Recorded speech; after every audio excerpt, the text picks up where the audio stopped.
우리말에 그 만사형통이라는 말이 있습니다. 이 말씀을 싫어할 사람은 아무도 없을 겁니다. 그리스도인도 예외는 아니에요. 기양이 믿는 거 하나님의 은혜로 만사형통할 수 있었으면 좋겠다, 이런 소원과 열망을 다 가지고 있는 것입니다. 그런데 똑같이 하나님도 믿고 신앙생활도 하는데 어떤 사람은 형통한 인생이 되고요, 또 어떤 사람은 형통이라기보다는 굉장히 인생이 망가졌다, 이렇게 평가할 수밖에 없는 경우가 많이 있습니다. 무엇의 차이일까요? 이것을 우리가 진지하게 생각해 보면, 사실 우리 주님은 본인이 오신 이유를 확실히 이렇게 밝혔어요. 요한복음 10장 10절 보니까 내가 온 것은 양으로 생명을 얻게 한다. 주님이 이 땅을 찾아오신 이유는 첫째는 우리에게 영원한 생명을 주시기 위함이에요. 구원을 주시기 위함입니다. 우리를 하나님의 자녀로 삼고자 함이에요. 근데 그것으로 끝나지 않아요. 주님 주신 은혜는 그 다음에는 더 풍성한 삶을 살게 하기 위해 오셨다. 우리 하나님의 깊은 뜻을 우리가 확실히 캐치해야 되겠습니다. 생명만 얻게 하는 것이 아니라 더 풍성한 삶을 살게 하기 위해서 오셨구나. 그래서 사실 저는 이 교회 담임 목사로서 항상 제게 이탁한 양무리들을 생각할 때 하나님께 그렇게 기도합니다. 풍성하고 차고 넘치는 삶을 살게 하여 주십시오. 그런데 이런 소원과 열망이 있는데도 불구하고 똑같이 하나님도 믿고 신앙생활도 하는데 어떤 사람은 형통의 길로 가고, 또 어떤 사람은 형통이 없어서 굉장히 심적으로 어려움을 겪는 그런 경우들이 계신 것입니다. 그런데 오늘 이 말씀으로 말미암아 저나 여러분이 생명만 얻는 것이 아니라 틀림없이 풍성하고 차고 넘치는 놀라운 삶을 사는 우리 성도님들 되시기를 주님의 이름으로 축원합니다. 여러분, 나무를 한번 봐보세요. 나무. 그 나무를 통해서 우리는 형통의 비결이 어디에 있는지 좀 생각해 볼 필요가 있어요. 아까 제가 지적했듯이 똑같이 하나님도 믿고 신앙생활도 하는데 어떤 사람은 형통하고 어떤 사람은 그 형통이 쉽지 않는가. 그 형통의 비결은 뭐냐? 성경이 말하는, 하나님이 말씀하시는 형통의 길은 어디에 있는가? 그걸 우리가 알아야 돼요. 그러면은요, 나무를 보면 나무는 대체로 세 가지로 구성이 되어 있잖아요. 뿌리가 있고 줄기가 있고 그 다음에 잎사귀가 있습니다. 그런데 그 나무에서 너무 예쁜 꽃이 피었어요. 그 예쁜 꽃에 취하다 보니까 줄기는 하찮은 것으로 여겨요. 결코 그럴 수는 없는 것입니다. 사실 나무라는 것은요, 보이지 않는 뿌리, 그 다음 지상으로 나타난 그 줄기, 그 다음에 거기 몸을 달고 있는 그 잎사귀들, 이런 것들이 제 역할을 해주고 또 제 기능을 해줄 때 아름다운 꽃이 피고 풍성한 열매까지 맺게 되는 거예요. 그런데 대부분 농사를 짓는 농사꾼들도 땅속에 묻힌 뿌리는 눈에 보이지 않는다고 대수롭지 않게 여기는 사람들이 있어요. 그래서 이 겉으로 나타난 푸른 잎사귀, 푸르름이죠. 아름다운 꽃, 거기서 맺혀지는 열매만 존중히 여기는 사람이 있는 거예요. 그런데 진짜 좋은 열매를 풍성하게 거두기 위해서는요, 땅에 묻혀서 보이지는 않지만 뿌리가 얼마나 중요한 줄 알고 뿌리를 존중히 여길 줄 알아요. 또 줄기도 뿌리하고 똑같이 아주 중요한 역할과 기능을 하는 거예요. 모든 영양소는 줄기를 통해 오르락내리락 하지 않아요. 그 열매를 풍성히 맺는 이유도 그 줄기를 통해 물간부, 체간부를 통해 좋은 영양소가 이렇게 이동이 되니까 그것이 꽃도 피우고 열매도 맺는 줄 압니다. 그러니까 우리는 나무를 생각할 때 뿌리든 줄기든 잎사귀든 다 존중히 여길 줄 알아야 되는 것이다. 우리 인간 사회도 마찬가지예요. 자, 우리가 저 사람 좀 하잘것없는 사람이네, 저 사람은 스웨칠 가치가 없네, 차라리 없는 것이 더 좋겠다, 이렇게 생각하는 게 굉장히 있거든요. 하나님이 어떤 뜻이 있으니까 이 사람도 존재하게 하시고 저 사람도 존재하게 하신 거예요. 그래서 우리는 모든 사람을 그리스도 안에서 존중히 여길 줄 알아야 되겠습니다. 사실 형통한 그리스도인의 비밀은 어디에 있느냐면은 존중과 멸시에 달려 있는 거예요. 그래서 원래 이 설교의 제목을 그렇게 잡는 게 좋아요. 존중과 멸시. 오늘 본문에 보니까요, 존중히 여기는 자를 내가 존중히 여기고 나를 경멸하는 자를 내가 멸시하리라. 이 하나님의 큰 뜻이 나타났어요. 나를 존중히 여기는 자를 내가 존중히 여기노라. 그럼 그런 형통하게 되어 있는 것이죠. 나를 경멸하는 자를 내가 멸시하리라. 하나님에 대한 경외심을 상실해버리고 하나님과 그의 말씀을 대수롭지 않게 여기고 멸시하기 시작하면은 그 길이 막힐 수밖에 없는 거예요. 그러니까 오늘 본문을 주목해서 봐볼까요? 자, 아까 우리가 사무엘상 2장을 펼쳐놓고 봅니다. 12절 우리 한 목소리로 한번 봐볼까요? 12절 시작. 엘리의 아들들은 행실이 나빠 여호와를 알지 못하더라. 엘리가 누굽니까? 당시 대제사장이에요. 영계의 정상에 있는 인물입니다. 근데 그 아들들이 행실이 나쁘다. 그래서 다 읽을 수는 없지만 15절 보니까 그 놀라운 말씀이 있어요. 경고의 말씀이에요. 기름을 태우기도 전에 제사장의 사환이 심부름꾼이 와가지고 제사 드리는 사람에게 제사장이 구워드릴 고기를 놔주라. 왜냐하면 제사장이 네게 삶은 고기를 원하지 않냐고 날 것을 원한다. 생고기를 먹고 싶다는 거. 그런데 뭐 하기도 전에 기름을 태우기도 전에 이 제사를 드리면은요, 이 정상적인 제사의 순서는 이 짐승의 기름을 모아가지고 태우는 것이 대단히 중요한 순서거든요. 그런데 기름을 태우기도 전에 고기를 원하는 거예요. 그것도 날고기로. 물론 그 앞에 또 다른 일도 있어요. 이것은 제사 행위를 대수롭지 않게 여깁니다. 다른 말 바꾸면 제사 행위를 멸시하는 것에 해당되는 거예요. 그러면 그 사환이 그 제사 집례하는데 돕는 레인이 16절에 뭐라고 하죠? 그 사람이 이르기를 반드시 먼저 기름을 태운 후에 네 마음에 원하는 대로 가져가야 되는 것 아니냐. 이러니까 그 엘리의 아들들이 대제사장의 아들들이니까 이렇게 말합니다. 지금 내게 주라. 그렇지 아니하면 내가 억지로 빼앗으리라. 세상마다 뭐라고 하죠? 눈에 뵈는 게 없는 거예요. 하나님이고 뭐고 하나님을 제사하는 제사 행위고 뭐고 눈에 뵈는 게 없어요. 그래서 17절에 내린 결론이 이 소년들의 죄가 여호와 앞에 심히 크면 그들이 여호와의 제사를 멸시함이라. 여러분, 여호와께 드리는 제사를 멸시했다는 것은 무엇을 멸시했다는 얘기인 거죠? 제사의 대상이신 하나님을 멸시했다는 얘기인 것입니다. 위험천만한 것입니다. 우리 대한민국이 이렇게 돼버린 이유가 뭐냐? 한국교회가 이렇게 추락해버린 이유가 뭐냐? 예배의 추락인 것입니다. 알고 보면 예배의 타락이에요. 제가 중학교 다닐 때 제가 섬겼던 제 모교회는 예배가 보통 1시간 40분에서 2시간 걸렸거든요. 그리고 지금도요, 예배에 참여하는 교회 안양에 있는데요, 보통 예배 시간이 3시간입니다. 3시간. 근데 언제부턴가 예배가 1시간 20분으로 줄어들고 제가 그것을 경험을 했거든요. 또 언제부턴가 1시간. 그러니까 강고 시간이라든지 찬송 시간, 기도 시간 빼버리면 예배 시간이 사실은 30분 이하. 우리 설교학 교수님이 말씀하기를 요즘 예배는 말씀 사역에 25분 정도밖에 안 된다. 그것은 타락한 예배다. 그 결과가 쓴 열매로 우리에게 다가올 날이 올 거다. 예고하시더라고. 우리나라에서는 석학적인 히브리어, 히라버 능통한 분이 성경을 하루에 새벽마다 4시간씩 5시간씩 하나님 말씀 배워 무릎 꿇고 엎드린 어른이세요. 그분이 태산같이 걱정을 하시더라고요.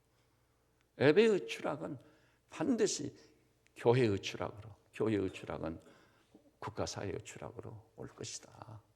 서서히 망가져가고 있는 거예요.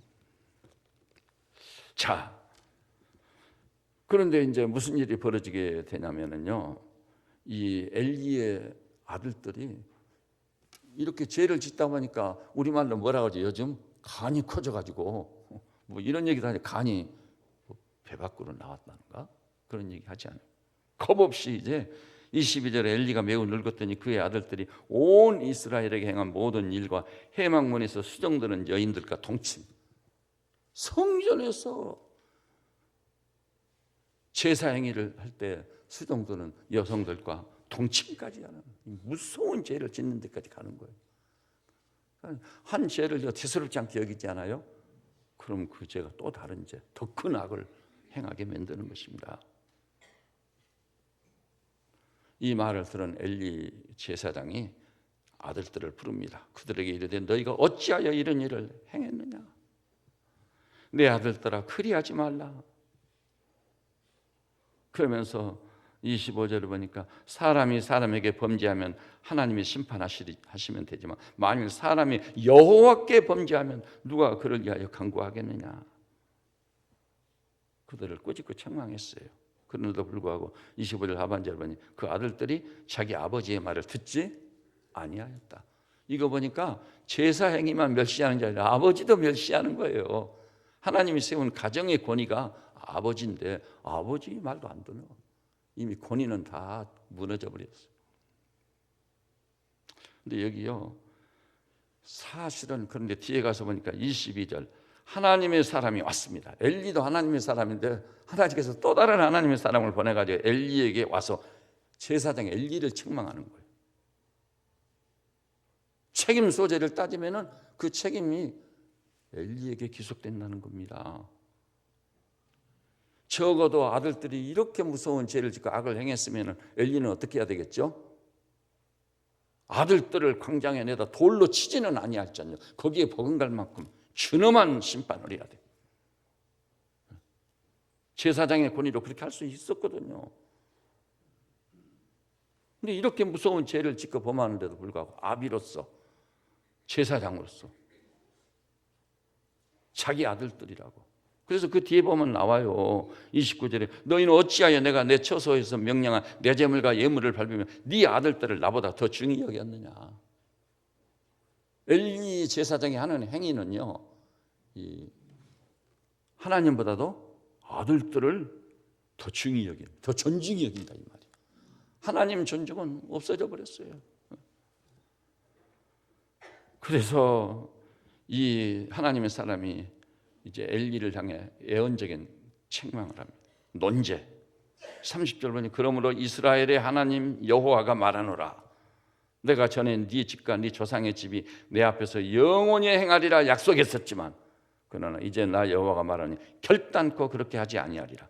축복을 거두시는 일이 분명히 있는 겁니다. 그러면서 말하기를 나를 존중히 여기는 자를 내가 존중히 여기고 나를 멸시하는 자를 내가 경멸하리라. 여러분, 이것은 이 사건을 통해 확실히 계시된 변할 수 없는 하나님의 말씀입니다. 한번 따라서 합시다. 나를 존중히 여기는 자를 내가 존중히 여기고 나를 멸시하는 자를 내가 경멸하리라. 이것이 형통의 비밀인 것입니다. 하나님을 존중히 여기지 않아요. 또 하나님이 직접 개입해서 역사하신 일련의 사건, 일련의 일들을 진짜 하나님을 존중히 여기는 마음으로 존중히 여기고 하지 않아요? 그럼 하나님께서 그를 존중히 여긴다는 거예요. 그 결과는 뭐죠? 놀라운 형통인 거예요. 놀라운 형통. 그러나 하나님을 멸시합니다. 또 하나님이 다 개입하고 역사하신 사건들인데 그것을 하찮게 여기고 대수롭지 않게 여기고 그렇게 멸시하면은 하나님께서 말씀했습니다. 내가 그를 경멸하리라. 그러니까 형통이 멀리 달아나 버리는 거예요. 우리가 이 말씀을 정말 나를 위한 말씀으로, 여러분 한 분 한 분을 위한 말씀으로 오늘 이 시간 반드시 받으시기를 바랍니다. 그리고 이 말씀을 집에 가셔서 읽고 또 읽고 또 읽고. 그래서 결론이 뭐냐? 이 사건을 통해 하나님 내리신 결론. 나를 존중히 여기는 자를 내가 존중히 여기고 나를 경멸하는 자를 내가 멸시하리라. 하나님이 멸시하는데 어떻게 형통하겠어요? 그래서 우리가 이 말씀 앞에서 아멘 할렐루야, 과연 하나님이 옳으시고 이 말씀이 살아계신 주의 말씀입니다 하고 태도를 분명히 해버려야 돼요. 이것 가지고 뭐 이런 이유 저런 변명 또 토를 달아가지고 자기 합리화를 시키면은 아닙니다. 아니에요. 태도를 분명히, 내가 비록 부족해서 그렇게 온전히 하나님을 존중히 여기는 삶은 살지 못한다 할지라도 하나님이 옳으십니다. 하나님의 말씀입니다. 이렇게 살게 해서도 힘쓰겠습니다. 비록 부족하고 연약할지라도. 그렇게 해서 태도를 분명히 해서 존중히 여길 자를 존중히 여기고, 그리고 하나님이 행하신 일들을 결코 경멸하지 않는 우리 성도들 되시기를 주님의 이름으로 축원합니다. 그런데요, 너무 놀라운 사실은 이 문맥이 계속되면서 여러 사건이 있는데 또 하나 사건, 우리가 이것을 이 본문을 볼 때 같이 상고하지 않으면 안 될 말씀이 있어요. 그게 사무엘상이니까 24장, 사무엘상 24장을 봐볼까요?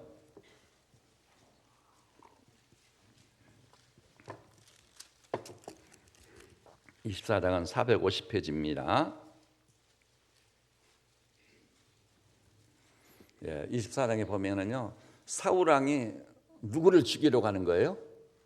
다윗을 죽이려고 3천여 명의 군사를 풀었어요. 다윗은 이제 뭐 죽을 수밖에 없게 됐어요. 그러니까 다윗이 자기를 따르는 몇몇 무리를 데리고 굴 속에 숨었습니다. 굴 속이니까 햇빛이 전혀 들어오지 않아. 칠흑하지 어두운 흑암이에요. 그런데 사울이 다윗을 추적하다가 영변이 마려워서 굴 속으로 들어가게 돼, 혼자. 그런데 그 굴 속에 바로 다윗과 그 부하들이 있는 거예요. 그리고 본문에 보니까 나와요. 다윗의 사람들이 다윗에게 말합니다. 여호와께서 당신에게 이르시기를 원수를 네 손에 넘길 것이다. 그러니 네 생각에 좋은 대로 그에게 행하라. 이랬는데 지금 다윗은 무엇을 알고 있냐면요, 첫째는 사울을 죽이지 않으면 내가 죽는다는 걸 알고 있어요. 사울을 죽여야 돼. 사울이 죽어야 돼. 그래야 내가 사는 거예요. 또 한 가지는요, 사울이 죽으면 왕이니까, 사울이 죽으면 누가 왕이 되는 거예요? 다윗이 왕이 오르게 돼 있는 거예요. 이미 왕으로서 기름 부음을 받았잖아요. 그러니까 사울이 없어져주면 얼마나 좋겠어요. 그런데 그 흑암같이 어두운 굴 속에서 사울이 용변을 보고 있는 거예요. 사울을 죽이는 것은 넣어서 떡 먹기예요. 그러니까 다윗의 부하들까지 일어나가지고 하나님께서 원수를 당신에게 맡긴다고 하지 않아서 바로 지금이 그때입니다. 진짜 사람의 논리를 볼 때는 맞아요, 틀려요? 맞습니다. 이보다 더 좋은 찬스가 어디가 있어요? 하나님이 사울을 죽이라고 주신 기회구나. 이렇게 사울을 죽일 수 있었어요. 그럼 뭐라 할 사람 없어. 그런데 다윗은 사울을 죽이지 않고요, 사울을 죽이려는 부하들을 제지했습니다. 그리고 내가 어찌 하나님의 기름 부음을 받은 자를 해야겠느냐. 그러니까 다윗이 사울을 죽이지 않는 이유는 어디 있는 거예요? 사울 자신 때문이 아니라 사울을 세운 배후에 계신 하나님 때문에 내가 어찌 여호와의 기름 부음 받은 자를 해야겠느냐. 그리고 가만히 그 옷자락만 딱 뺀 거예요. 옷자락만. 조금 있으니까 이제 사울이 볼일을 보고 나갑니다. 그래서 8절 보니까 다윗도 급히 일어나서 따라 나가가지고 사울이 저 멀리 갔을 때 다윗이 뭐라고 그랬죠? 크게 외치기를 내 주 왕이여 하니까 사울이 깜짝 놀라서 뒤를 돌아보는 거예요. 보니까 제가 영문 보고는 그 굴에서 다윗이 나왔거든요. 근데 다윗이 땅에 엎드려 절하고 다윗이 사울에게 이렇게 말합니다. 내가 다윗이 사울왕을 해하려 한다는 소문이 있는데 왕은 어찌하여 그 말을 믿습니까? 어찌 그 말을 듣습니까? 오늘 사실은 여호와께서 굴 속에서 왕을 내게 맡긴 것을 이제 아실 겁니다. 그리고 나의 부하들도 하나님이 주신 기회니까 사울을 죽이자고 했지만 거기 10절에서 또 말을 하는 거예요. 그는 여호와의 기름 부음을 받은 자이기 때문이라. 그래서 그들이 왕을 죽이려고 했는데 자기가 그 앞을 가로막았고 이 옷자락을 보십시오. 옷자락만 뺐습니다. 사실이지 않습니까? 심지어 11절로 내 아버지여 보소서 내 손에 있는 왕의 옷자락을 보십시오. 내가 왕을 해하거나 죽이려고 했다면 죽였을 텐데 옷자락만 뺐습니다. 그리고 그 옷자락 뺀 것만으로도 다윗이요 양심이 굉장히 거리꼈어요. 그리고 거기서도 말합니다. 내가 왕을 죽이지 않고 옷자락만 뺀 것 가지고도 내가 이렇게 양심에 거리끼는 이유는 왕이 보통 왕이 아니고 하나님께서 기름 부음을 받아 세운 자이기 때문에 그렇게 해요. 그래서 전후 사정을 알게 된 사울 왕이 16절에 뭐라고 그러죠? 우리 16절, 17절 두 절 말씀을 한 목소리로 한번 봐볼까요? 시작.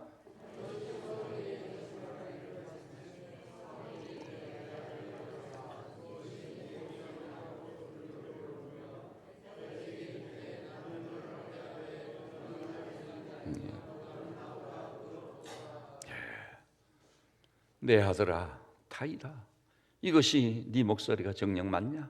소리 높여 울었어요. 이 엄청난 사울이란 다윗의 존중 앞에 사울 왕이 완전히 무릎을 꿇은 겁니다.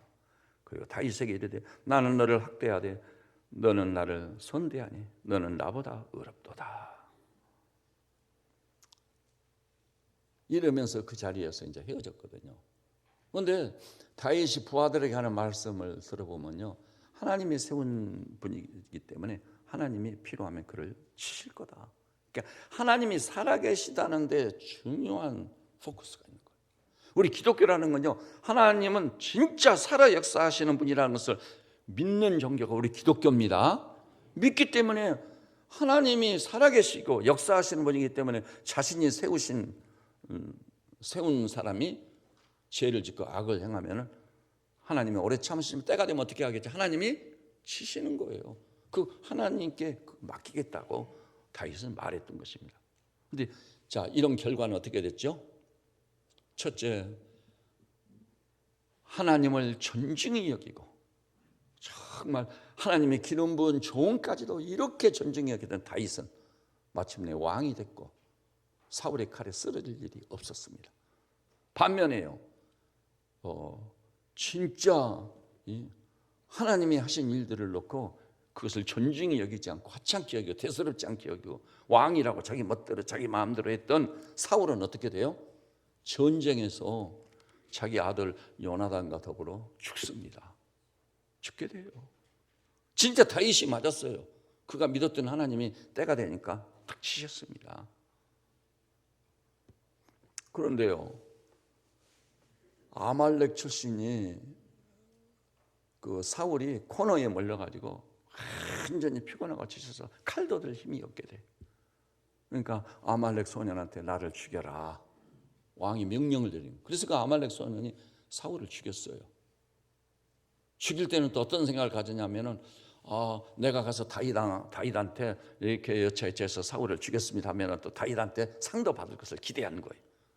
그래서 사울을 죽이고 난 다음 다윗을 찾아가서 내 주 왕이요, 왕의 목숨을 노렸던 사울이 죽었습니다.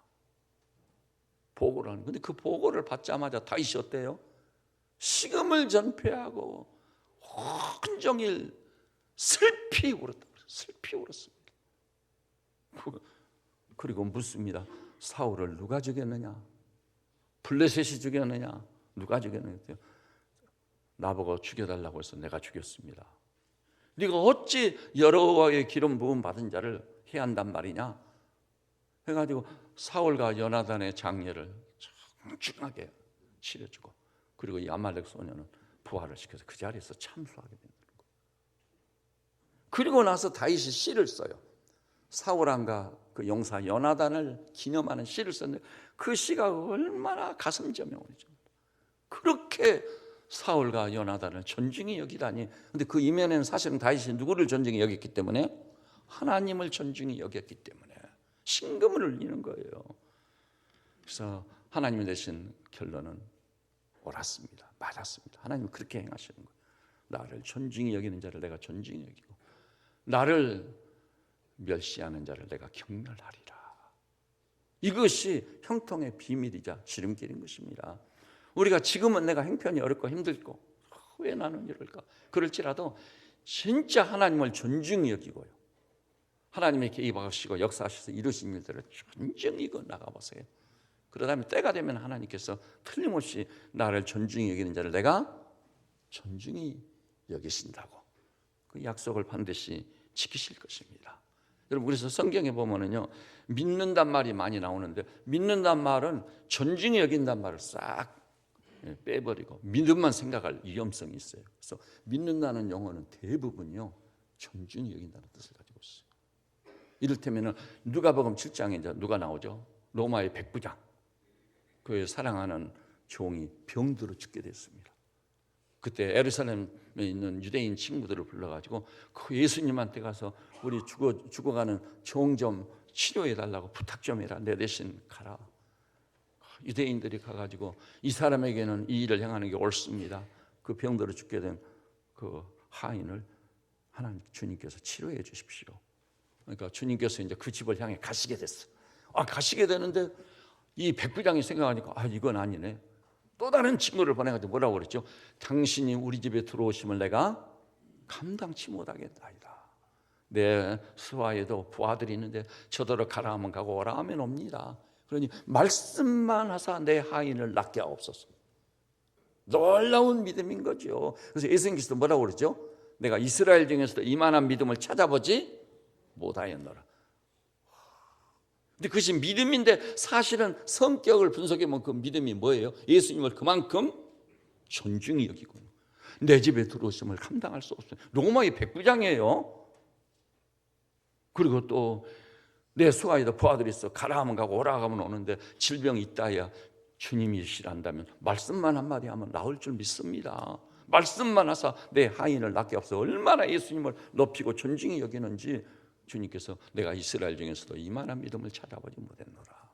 진짜 하나님의 살아계심을 믿는 자들은 로마의 백부장이 우리 신앙의 귀감이 되어야 돼요.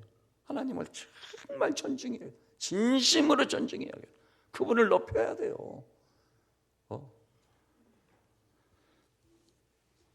그래서 그것이 그 존중이 여기는 것이 인정되는 순간 그 시로부터 그 하인이 나았더라. 보상이 돌아가요. 따라서 합시다. 존중에는 반드시 보상이 뒤따른다. 저는 우리 이 교회를 치료하는 양무리들께서요, 세상 사람과는 완전히 다른 삶인 거지요. 우리의 삶의 본질은 오직 믿음으로 사는 거예요. 다른 말로 하면 오직 하나님과 그분과 관계된 모든 일들을 존중히 여기는 거예요. 그러면 하나님께서 틀림없이 내 믿음대로 될지어다. 믿음이 없이는 기쁘시게 못하나니, 존중이 없이는 기쁘시게 못하는 하나님께 나아간 자는 그가 계신 것과 그가 자기를 찾는 자들에게 상 주시는 이심을 믿어야 할지니라. 보상이 있다는 것입니다. 분명히 보상이 있는 것입니다. 그래서 여기 계신 우리 형제자매들께서 여러분이 일생을 살면서 여러분이 소속해 있는 가족들은 물론 여러분의 가정의 그 생업이나 기업, 자녀들, 자자손손 대대로 하나님을 존중히 여기는 것을 집안에 뭐라고 그러죠?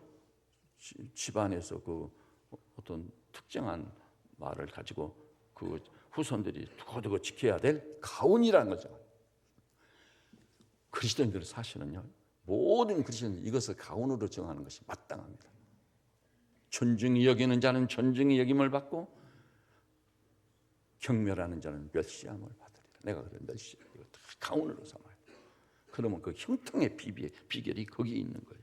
예. 그리고 여러분, 베다니 시몬의 집에 예수님이 가셨는데 그 마을에 살고 있는 여인이 베다니의 여인 마르다로 알고 있거든요. 300데나리온에 해당되는 향유를 가지고 오는 거예요. 감히 앞으로도 정면으로도 못하고 뒤에서 예수님 발에 그 엄청난 가치 있는 향유를 싹 부어버리는 거예요. 그리고 여성인데 머리털을 풀어서 그 머리털로 그 발을 씻는 거예요. 여러분, 마가복음 14장 보니까 이것을 보고는 제자들 가운데서 그 자리에 있던 사람들이 이 여자를 향해 엄청나게 질책을 하는 거예요. 300데나리온 그걸 팔아가지고 가난한 자에게 줬더라면 얼마나 좋았겠느냐. 말을 들어보면 그럴싸해요. 그럴싸해요. 근데 주님께서 말했어요. 가난한 자들은 너희 옆에 항상 있지만 나는 얼마 있으면 떠나갈 거다. 이 여인이 내게 한 것은 좋은 일이다. 나의 장례를 예비한 거다. 복음이 전파되는 것은 어디든지 이 여인이 한 일이 전파되어 그를 기념하리라 그랬어요. 보상이 따라오는 거예요.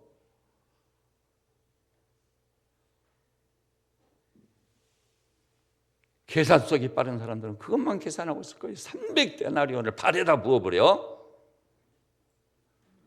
우리는요, 믿음으로 사는 자지 계산 속으로 사는 자들이 아니에요. 여러분 명심하십시오. 성패를 결정하시는 분은 하나님이세요. 우리들이 자기를 쳐서 하나님과 그 말씀 앞에 확실히 굴복당해야 돼. 하나님이 항상 오르십니다. 주여 알겠습니다. 그래서 주의 길로 가면은 그분을 존중히 여기는 거죠. 그러면 주께서 그 길을 열어주실 줄 믿습니다. 그래야 형통이 진정한 형통이 있는 거예요. 지난 주일에도 생각했었죠. 그 가나안 여인, 수고르니 여인, 이방 여자지 않아요. 그래서 자녀의 떡을 취하여 개들에게 던지지 마땅치 않다고까지 해버렸어요. 그런데 예수님 말하는 게 뭐라고 하죠? 주여 올소이다. 많은 개들도 자녀들의 상에서 떨어지는 부스러기를 먹나이다. 주님이 뭐라고 그러죠? 여자여 네 믿음이 크도다.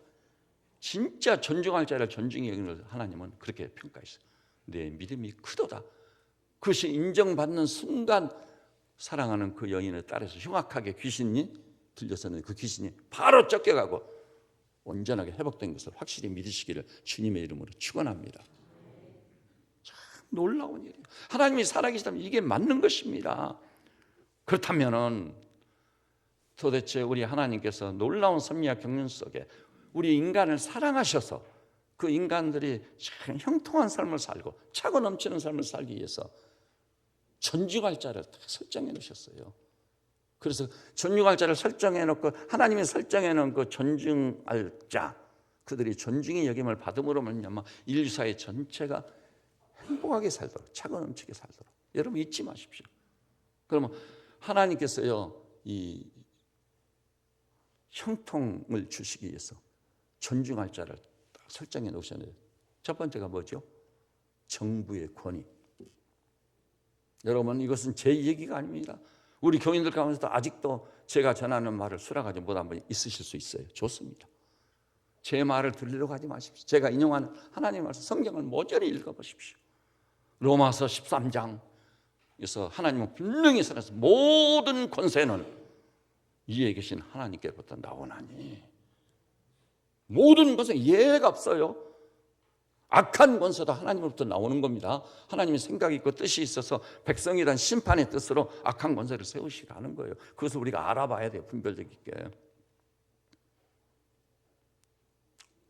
그래서 저는 저 체육관 대통령 전두환 대통령님이 대통령이 됐을 때 온 나라가 들끓었지만 저는 이 강단에서 말씀대로 분명히 전했습니다.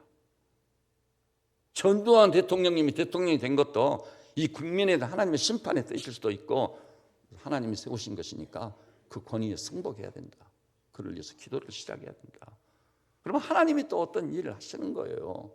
그러니까 그때도 그 제가 전한 말씀을 이해를 못 해가지고 목사님이 되어가지고 목사니까 성경을 얘기하는데 뭐 목사님이 되어가지고 그죠? 제가 성경에서 벗어나가지고 딴 얘기를 한다면 좋아요. 근데 성경을 얘기하는데 성경 모든 권세는 위에 계신 하나님께로부터 나오나니 따라서 권세를 거스리는 자는 심판을 자취하리라. 하나님이 심판한다는 거예요. 왜요? 하나님이 세웠기 때문에 하나님이 허용하지 않는 권세는 없다. 이렇게 생각하면 틀림없어요. 틀림없습니다. 그래서 로마서 13장을 제가 다시 주의 깊게 읽어보니까 정부의 권위자를 갖다 뭐라고 했냐면은 하나님의 사역자란 말을 두 번이나 사용했어요. 하나님의 사역자다. 하나님도 안 믿는데 하나님의 사역자라고 했어요. 당시 로마 시대잖아요. 인류 역사상 가장 잔인하고 잔혹한 정부는 로마 정부예요. 그들은요 정복전에서 이기면은 왕족 이목이 다 노예를 통해 로마 제국이 유지되고 있었어. 여러분 인간을 갖다 노예로 참아 있어서는 안 될 일인 거예요. 그런데도 불구하고 예수님이 그 로마 황제를 대적하자. 그리스도인들이 일어나라. 로마 정부를 점령하고 전복하고 하나님 나라를 세우자. 그렇게 말씀하지 않았어요. 하나님을 두려워하며 왕을 존대하라. 위에 있는 권세자 왕들을 위해서 기도해라. 이렇게 말씀하고 있는 거예요. 하나님이 살아계시니까 기도하면 그 기도를 들으시는 거예요. 저는 이 나라의 장래에 대해서 굉장한 걱정을 하고 있습니다. 왜냐하면 전임 대통령이었던 박근혜님에 대해서 여성 대통령인데도 발가벗겨가지고 이게 이 나라 백성이란 말인가. 내가 박근혜 양반 손을 한번 잡아보니 그 양반 얼굴도 마주본 일이 없어요. 박근혜 편도 아니고 박근혜 입장도 아니에요. 다만 하나님의 종으로서 저는 하나님 말씀을 굳건히 붙잡습니다. 이것에 대해서 시비거리가 있는 분은 저를 찾아오세요. 제 얘기가 성경에서 벗어난 얘기라면 얼마든지 얘기해요. 축구볼에다가 대통령님 얼굴을 그래 아들 딸들을 그 차고 다니게 하고 하나님이 세운 권위에 대해서 치명적인 실수를 했어요. 그 다음에 그걸 죽은 것으로 간주해 놓으니 잘 모르겠어요. 그래서 상해를 막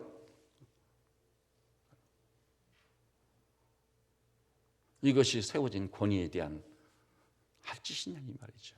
이것에 대해서요. 지금은요 겉으로는 화사한 것 같지만 저는 주의해서 보고 있습니다. 어떻든 다시 세워진 대통령에 대해서 진짜 잘해주기를 바라고 기도하지만 그러나 하나님께서 때가 되면 하나님께서 공의를 진짜 공의를 실현할 때가 올 수도 있다 생각해 보고 있습니다. 성경을 보니까 그래요. 따라서 합시다. 나를 존중히 여기는 자를 내가 존중히 여기고. 그런데 이 나라 이 백성이 전임 대통령님을 존중히 여겼습니까? 그가 죄를 지었다면 또 우리 사회나 우리나라는 법이 있으니까 법대로 정중하게 수사를 대통령님으로 알고 아까 다윗의 경우 있지 않아요? 정중하게 수사를 해서 죄가 드러나면 법대로 처리를 하면 되는 거지. 그 탄핵을 하고 그 과정도 보니까 이건 아니다. 이건 아니다. 물론 지금 현재 대통령에 당선되신 문 대통령님에 대해서 우리가 어떻든 또 하나님의 섭리 속에 세워졌어. 그래서 하나님 우리를 불쌍히만 여겨주십시오. 다시 한번 이 나라를 불쌍히 이 백성을 긍휼히 여겨주십시오. 그리고 신문에 언론이 보도를 잘 안 해서 그렇지 너무 심한 답은 사회주의다. 그런 거 다 가지고 다니고 우리 국가의 정체성을 부인하는 얘기 아니에요? 답이 사회주의가 맞는 거예요 정말? 네? 러시아가 저렇게 됐고 중국이 저렇게 됐고 우리 가까운 북한에서 얼마나 많은 사람이 죽어나갔고 정말 김일성 3대가 완전히 거기서는 신이 하나님입니다. 하나님이. 그런데 김일성 3대에 대해서는 아무 말도 안 해. 왜 그런지 모르겠어. 그러고 남쪽의 권위에 대해서는 뭐 실컷 밥을 몇 시에 먹었고 세월호 사건 7시간 뭐 했느냐 애인 만난 거다. 우와 이게 도대체 이것이 나하고 동시대를 사는 백성들이란 말인가? 대통령이 뭐 까십거립니까? 그리고 대통령이 여성이라고 해서 그렇게 해도 되는 거예요? 제가 사랑하는 제자도 제가 탁 쳐버렸어요. 공주사대 졸업한 제자 하나가 있는데 자꾸 저한테 접근하는 거죠. 저 도도 안 하는데 문자를 자꾸 보내서 못해요. 그리고 막 여러 가지로 공격을 하고 그랬어요. 탁 잘라버렸어요. 너는 내 제자 아니다. 세상에 너 크리스찬이라는 사람이 성경을 모르느냐? 성경을 한 번만 읽어봐라. 한 번만 읽어봐도 이거 아니네? 알 거다. 하나님과 그 말씀을 외면했어. 존중히 여기지 않았어. 그러니까 존중이 아주 멀어져 버렸어. 그래서 경멸하고 있어. 경멸의 결과는 뭐니까 내가 그를 멸시하리라. 우리가 두렵고 떨림으로 정말 존중히 여기면서 사시기를 우리 주님의 이름으로 축원합니다. 그것이 우리 형제 자매님들 축복받는 지름길이에요. 제가 이 교회 담임 목사고 아비의 심정을 가지고 여러분에게 말씀드리는데 정치적인 발언 잘못해가지고 괜히 신용 잃고 신임 잃을 이유가 뭐예요? 제가 그 정도 분별력이 없는 사람입니까? 아시죠? 제가 하나님 말씀을 의지해서 확실히 말씀을 드리는 겁니다. 그 다음에 하나님께서 세우신 또 하나의 존중의 대상이 있어요.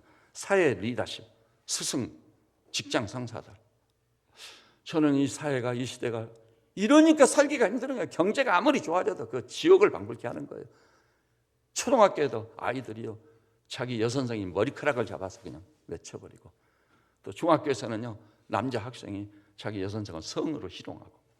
그래서 듣도 보도 못한 얘기예요 이게.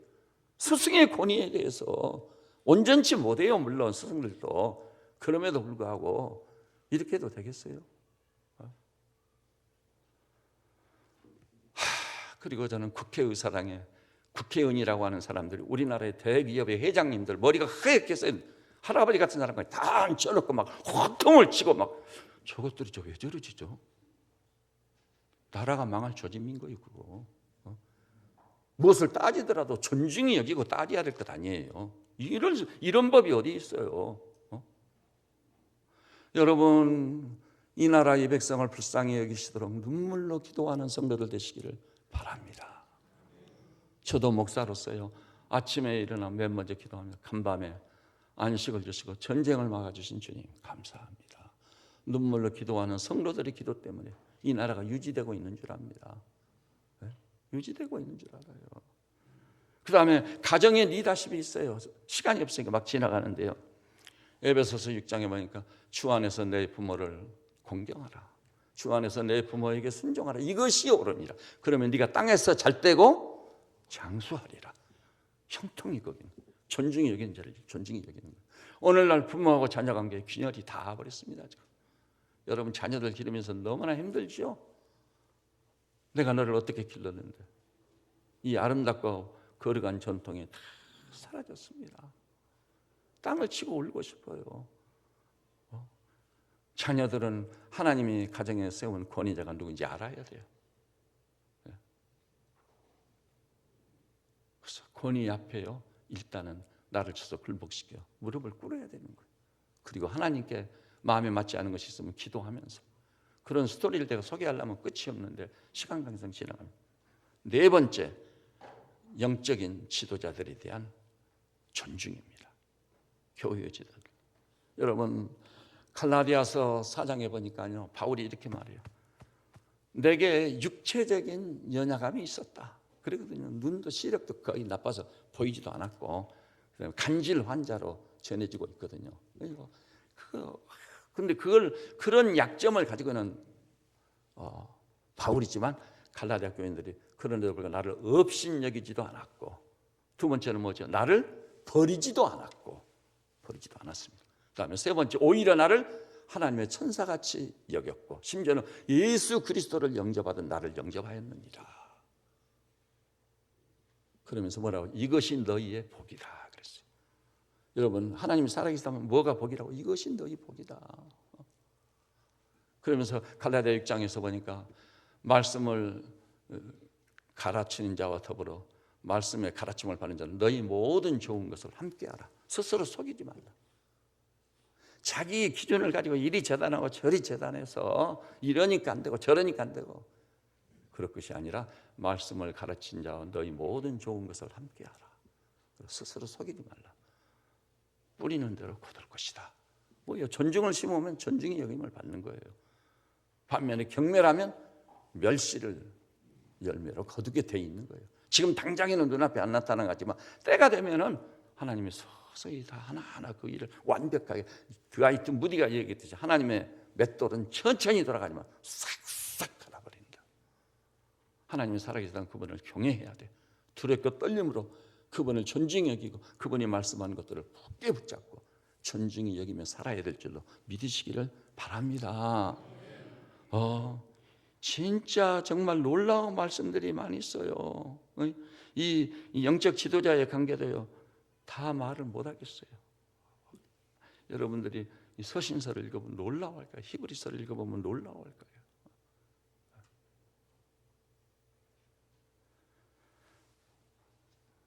제가 언젠가는 이 영적 지도자의 관계를 제가 설교를 한번 해야 되겠다고 생각하는 부분, 다음에 기회가 있을 때 이건 설교하기로 하고요. 그 다음에 다섯 번째로 우리는 인간의 관계성 속에 사는 사람들이잖아요. 그런데 주님께서 이렇게 말씀하셨어요. 따라서 해볼까요? 남을 나보다 낫게 여기라. 이건 뭘 의미하는 거죠? 남을 나보다 낫게 여기라 말은 남을 나보다 존중히 여기라는 말이에요. 그래서 모든 사람이 상호간에 존중히 여길 줄을 알아야 돼요. 존중히 여길 줄을. 그러면 하나님께서 보상을 해 주실 거단 말이에요. 그리스도인의 형통의 비결은 뭐냐? 수단과 방법을 가리지 않고 내가 우위를 차지하려고 하는 게 아닌 거예요. 치열한 경쟁사에서 살아남기 위해서 그런 방법이 아닌 거예요. 존중으로 승부를 거는 하나님의 백성들이 되시기를 우리 주님의 이름으로 축원합니다. 그 존중도요, 하나님께서 말씀해 이 백성이 입술로는 나를 공경 존중하되 마음은 내게서 멀도다. 진정성이 문제인 거예요. 진실한 마음으로 하나님을 존중히 여기고 하나님과 관계되고 말씀이 지시하는 내용들을 굳게 붙잡고 존중히 여기는 삶을 살기를 시작하면 하나님께서 답을 주고 있습니다. 나를 존중히 여기는 자를 내가 존중히 여기리라 약속하고 계세요. 여러분, 존중과 멸시 두 개의 길이 있습니다. 오늘 주신 1년의 말씀을 굳게 붙잡고 또 여러분이 유튜브에 제 설교가 올라오니까 읽고 또 듣고 또 듣고 또 듣고 해서 완전히 숙지해버리세요. 그래서 당장에 여러분의 마음의 생각과 입술의 말과 여러분의 삶의 현장에서 삶의 태도를 확 바꾸셔서 존중히 여기기를 시작하시므로 시간이 가면 갈수록 하나님께서 진짜 나를 존중히 여겨주시네. 그렇게 될 수 있기를 우리 주님의 이름으로 축원합니다. 기도하십시다. 주님, 우리 인간 더욱이 그리스도인은 어떻게 하면은 주님의 의도대로 차고 넘치는 풍성한 삶을 살 수 있을까요? 그것은 다른 것이 아닙니다. 하나님을 존중히 여기고 하나님의 말씀하신 권위에 대해서 태도를 분명히 해서 존중히 여긴다면 하나님께서 약속하신 대로 존중히 여기는 자를 존중히 여겨 형통케 하여 주시고 장애물이 많이 있을지라도 100가지 10,000가지로 장애물을 제거하고 주의 길을 뚫어주실 줄 믿습니다. 우리 새벽 저녁기를 치료하는 양무리들은 내 생각이나 소견에 오른 대로 평가하고 판단할 것이 아니라 하나님께서 무엇을 말씀하신가를 귀를 기울여 말씀에 의지하여 그물을 내렸던 베드로처럼 주의 말씀을 굳게 붙잡고 존중히 여기는 삶을 삶으로 오 주님, 반드시 우리 하나님으로부터 보상을 받아 형통이 있도록 축복하여 주시옵소서. 예수님의 이름으로 기도드립니다. 아멘. 주신 말씀을 생각하면서